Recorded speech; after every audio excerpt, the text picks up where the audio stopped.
श्री स्वामी समर्थ। आज आपण स्वामींची भक्ती कशी करावी, स्वामींची भक्ती करताना आपण कुठल्या गोष्टी विसरतो हे सर्व माहिती या व्हिडिओमध्ये बघणार आहे।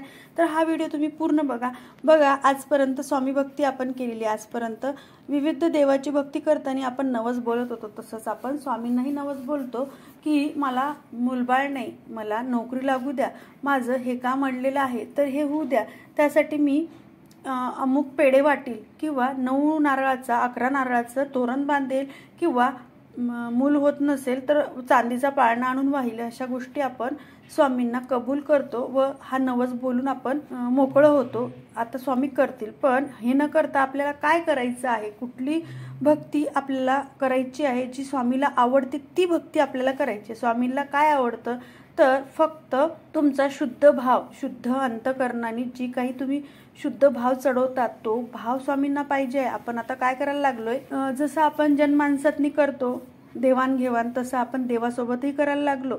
जसं की बोकडं, देवाला बोकडं पाहिजेच नाही आहे तरी आपण जनरल बोलताय मी की बोकडं कापील, जागरण गोंधळ घालेल, ह्या सगळ्या गोष्टी आपण कबूल करत करत आतापर्यंत आलेला। पण देवाला असलं काही नको आहे, कारण की देवानी ही सृष्टी निर्माण केलेली आहे, देवानी आपल्याला सगळं काही दिलेलं आहे, आपण त्याच देवाला आपण ते परतून वापस देतोय, असं झालेलं आहे। तर हे न करता आपल्याला काय करायचं आहे, आपण शुद्ध अंतकरणाने स्वामींना विनवणी करायची आहे, आपल्या मनातली व्यथा सांगायची आहे स्वामींना। आपण म्हणायचं आहे एक पाण्याने भरलेला म्हणजे पाणी असलेलं नारळ न्यायचं आहे आपल्याला, मठात जावं किंवा आपल्या घरातील मंदिरापुढे बसून स्वामींपुढे ते नारळ ठेवायचं आहे आणि म्हणायचं आहे स्वामी माझं अमुक अमुक काम अडलेलं आहे, ते काम होतच नाही आहे, तर हे जर माझं काम पूर्ण झालं, ही जर माझी इच्छा पूर्ण झाली तर मी 108 स्वामी चरित्र सारामृताचे पारायण करेल, असंही तुम्ही म्हणू शकता। किंवा 21 दिवसाचे किंवा 51 दिवसामध्ये श्री स्वामी समर्थ या महामंत्राचा 1.5 लाख जप मी करेल, असंही तुम्ही म्हणू शकता। जमत असेल तसं तुम्ही करा। त्यानंतर असंही तुम्ही म्हणू शकता तारक मंत्राचे 108 अनुष्ठान मी करेल, असंही तुम्ही एक संकल्प सोडून ही सेवा करू शकता।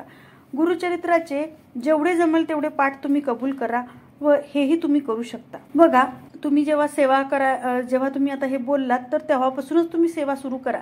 स्वामी द्यायला काही उशीर करत नाही, स्वामी देतात तेव्हा भरभरून देतात आणि ज्याला जे लागते ते योग्य वेळेतच देतात।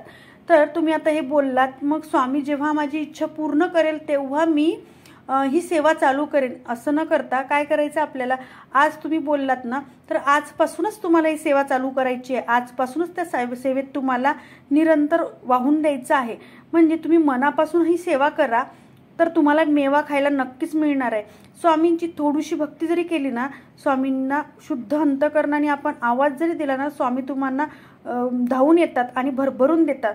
तर तेच आपल्याला इथं करायचं आहे। तर आपल्याला फक्त आणि फक्त ज्या दिवशी आपण हे बोललेलं आहोत, जेव्हा नारळ चढवलेला आहे आणि बोललेलं आहोत, नारळ म्हणजे काय ते आपला एक बोललेला भाव त्या फळामधून आपण स्वामींद्वारे कळवत आहोत, असं ते आपण नारळ तिथं ठेवलेलं आहे।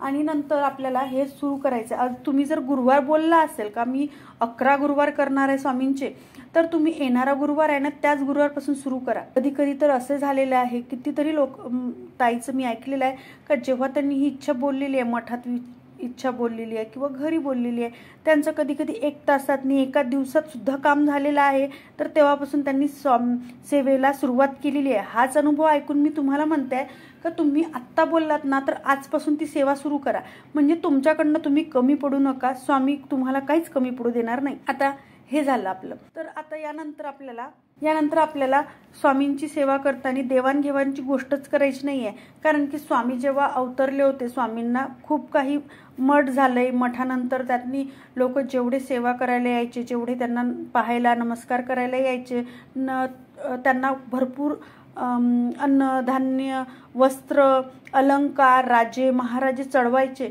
पण आपल्या स्वामींचं कुठलं तरी एक तरी रूप असं आहे का स्वामींनी खूप काही छान वस्त्र घातलेले आहे, भरपूर अलंकार घातलेले आहे, खूप टोप वगैरे छान घालून स्वामी बसलेला, असं काही आहे का? नाही बघा, आपले स्वामी फक्त एक लंगोटामध्ये दिसले आणि त्या लंगोटामधलं त्यांचं रूप इतकं सुंदर आणि इतकं लोभनीय आहे का ते सांगतात का मला तुमचं काहीही नको, मला तुमचा पैसा अडका पाणी कुठलंच काही नको, फक्त मला तुमचा शुद्ध अंतकरणातून निघालेला तो भाव हवा आहे। हे स्वामींनी त्या रूपावरनं आपल्याला दाखवलेलं आहे। तर त्या रूपाचं आपल्याला समजलं पाहिजे, आपण ती कळून भक्ती केली पाहिजे. तर स्वामींना तुमच्या पेढ्याचं, तुमच्या सोन्याचं, तुमच्या चांदीचं काहीही घेणं देणं नाही. स्वामींना फक्त या मानवाच्या देहाकडून फक्त आणि फक्त शुद्ध भावाने केलेली भक्ती हवी आहे. शुद्ध भाव म्हणजे कोणासाठी निंदा नको, नालसा नको, कोणाबद्दल दृष्ट भावना नको. ह्या जर गोष्टी तुम्ही पाळून जर स्वामी सेवा करत असाल तर बघा, तुमच्या कुठल्याही इच्छा अपुऱ्या राहणार नाही. स्वामी तुमची कुठली मोठ्यातील मोठी इच्छा असो ती स्वामी पूर्ण करेल. जर तुम्हाला ही सेवा करायची असेल तर तुम्ही आत्तापासून सुरुवात करा. कुठलंही अडलेलं काम अधुरं राहणार नाही. आणि हा व्हिडिओ जर तुमच्यापर्यंत पोहोचत असेल तर तुमच्या असं समजा की स्वामीला तुमच्याकडून ही सेवा घडून घ्यायची म्हणून हा व्हिडिओ तुम्ही पाहता, हा व्हिडिओ तुम्ही ओपन केलेला आहे.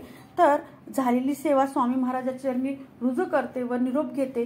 जर तुम्हाला हा व्हिडिओ, ही माहिती आवडली असेल तर वैशूज भक्ती चॅनलला सबस्क्राईब करा, लाईक करा व शेअर करा. पुन्हा भेटूया अशाच छानशा छोट्याशा व्हिडिओ सोबत. तोपर्यंत श्री स्वामी समर्थ.